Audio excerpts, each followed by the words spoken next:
Welcome to The Explainer. Today, we're cracking open a story that history tried to lock in away and forget. A story of resistance, written in secret, on an Alabama plantation right before the Civil War. So, let's set the scene. It's August 1859. The air is thick, oppressive. We're on the Thornhill Plantation, and we're about to meet Constance, an enslaved midwife whose hands, well, they held the power of both life and death. You see, Constance was known all over for one thing: her skilled, gentle hands.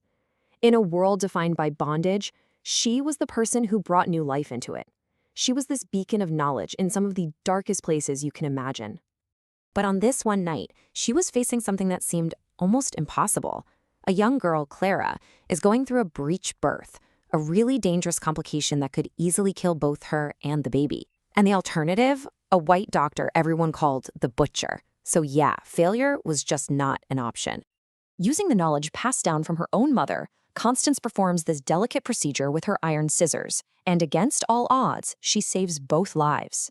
But, and this is where the story takes a chilling turn, the very same tools she used for healing were about to be used for something much, much darker. So you have to ask, right? How does a healer become an executioner? To get that, we have to go back. We have to look at the one event that completely forged Constance's entire life. It all started when Constance was just a kid, only 14. Her mother, Akosua, who was also a midwife, was raped by the master's son. And just 3 days after giving birth to his child, Akosua made an impossible, terrible choice. She smothered the infant. For that act, she was hanged in front of everyone, as a lesson.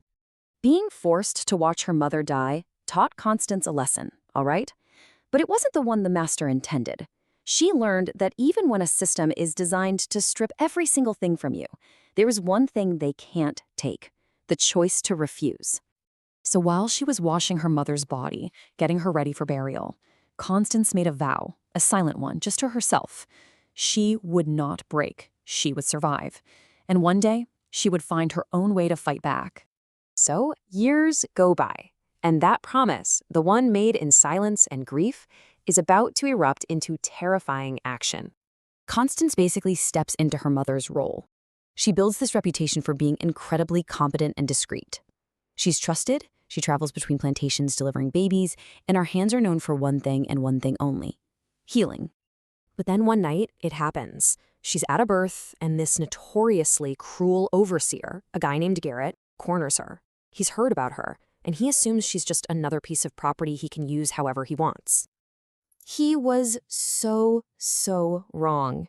In that split second, the memory of her mother just flashes in her mind, and that promise she made all those years ago becomes crystal clear. Her identity as just a healer was about to change. And she didn't panic. With the calm, steady hand of a surgeon, she took those sharp iron scissors from her satchel and severed his femoral artery. He bled out in minutes.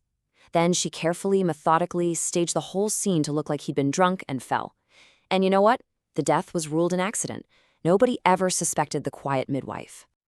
Now, if you think that was a one-time act of revenge, you'd be mistaken. This was just the beginning, the start of a terrifying 2-year campaign she waged completely in the shadows. Her targets were never random, not at all. Each one was a man known for a specific kind of cruelty towards enslaved women. We're talking about an abusive owner, a doctor who performed forced sterilizations, a slave trader who ripped children from their mothers. She was delivering a very specific kind of justice. And what's so wild is how she thought about it. This wasn't just blind rage. To her, she was performing a type of surgery on the system itself. She was methodically cutting away the infections, the diseased parts that the law actually protected. So over 2 years, 10 powerful men across 3 counties were castrated. A wave of absolute fear and paranoia just ripped through the white communities.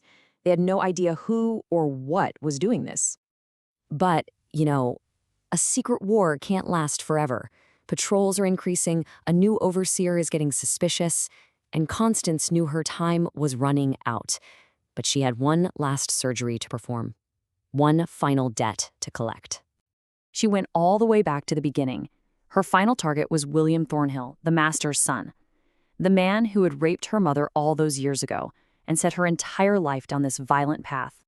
She attacked him, performed her terrible procedure, but this time, she left him alive. The chaos that followed was unbelievable.